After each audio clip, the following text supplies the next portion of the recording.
بنیادی بات یہ سمجھنے کی ہے، آج کئی فراڈی ایسے ہیں جو اہل سنت کا لیبل لگا کر اور سادات اپنے آپ کو سید کہلوا کر بولی صحابہ کے دشمنوں کی بولتے ہیں، مگر یہ بات یاد رکھیے، اہل سنت کا مذہب بالکل واضح ہے، جو سید بد مذہب ہوتا ہے وہ سنی نہیں رہتا، اور نبی پاک کی صاف حدیث ہے، دو ٹوک لفظوں میں اللہ کے محبوب سونے کریم علیہ السلام نے ارشاد فرمایا جو منافق ہے اس کو سید نہ کہو، لا تقولوا للمنافق سید، ابو داؤد میں مشکات میں بڑی کتابوں میں حدیث ہے۔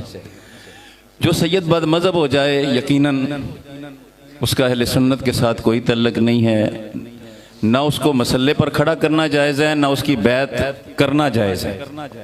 پیر ہونے کی جو بنیادی شرط ہے، سب سے پہلی شرط یہ ہے کہ وہ اہل سنت و جماعت کے عقیدے پر ہو۔ جو سنی نہیں ہے وہ پیر بننے کے لائق بالکل دو ٹوک بات ہے۔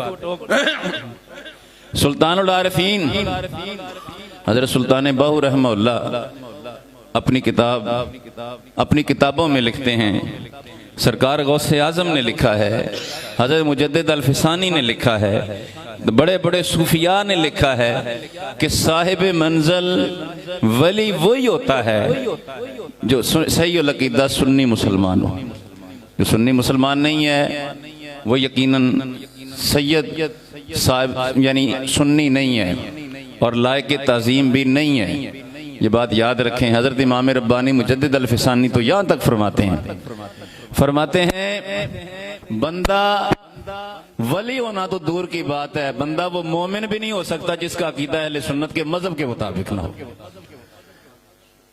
حضرت مجدد صاحب فرماتے ہیں اہل سنت کے علاوہ عقیدہ زہر قاتل ہے۔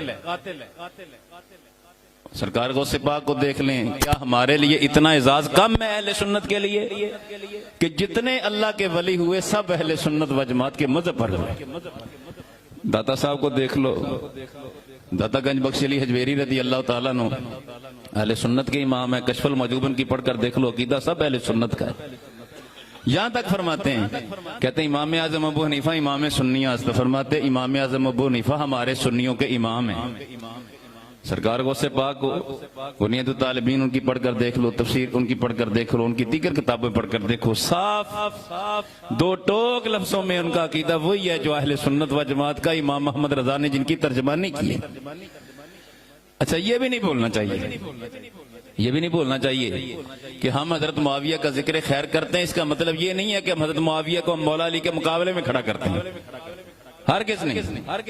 وہ بابا مولا علی کی تو شان سولی ہیں۔ اہل سنت کا عقیدہ تو بالکل واضح ہے کہ نبی اور رسولوں کے بعد جس ہستی کا سب سے پہلا درجہ ہے، نمبر ہے، وہ حضرت ابو بکر صدیق رضی اللہ تعالیٰ، جن کا دوسرا درجہ اور نمبر ہے جو حضرت فاروق اعظم عمر بن خطاب رضی اللہ تعالیٰ عنہ، جن کا تیسرا درجہ ہے وہ سیدنا حضرت عثمان غنی رضی اللہ تعالیٰ عنہ، جن کا چوتھا نمبر ہے وہ مولا علی شیر خدا رضی اللہ تعالیٰ عنہ۔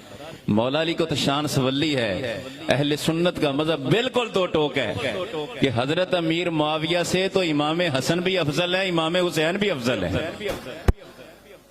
ہمارا کہنا صرف اتنا ہے کہ حضرت معاویہ صحابی رسول ہے، ان کے بارے میں بکواس نہ کرو، اپنی زبان کو نہ کھولو، وہ صحابی ہیں، باقی مولا علی کے مقابلے کی بات نہیں کر رہے۔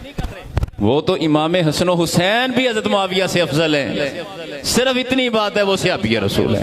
اور صحابیت کا درجہ عبادت و ریاضت سے نہیں ملتا، صحابیت کا درجہ ایمان کی حالت میں دیدار مصطفیٰ سے ملتا ہے۔ سارے زمانے کے غوث کتب ولی جمع ہو جائیں، کسی صحابی کے پاؤں کی خاک کو بھی نہیں پہنچ سکتے۔ کیوں؟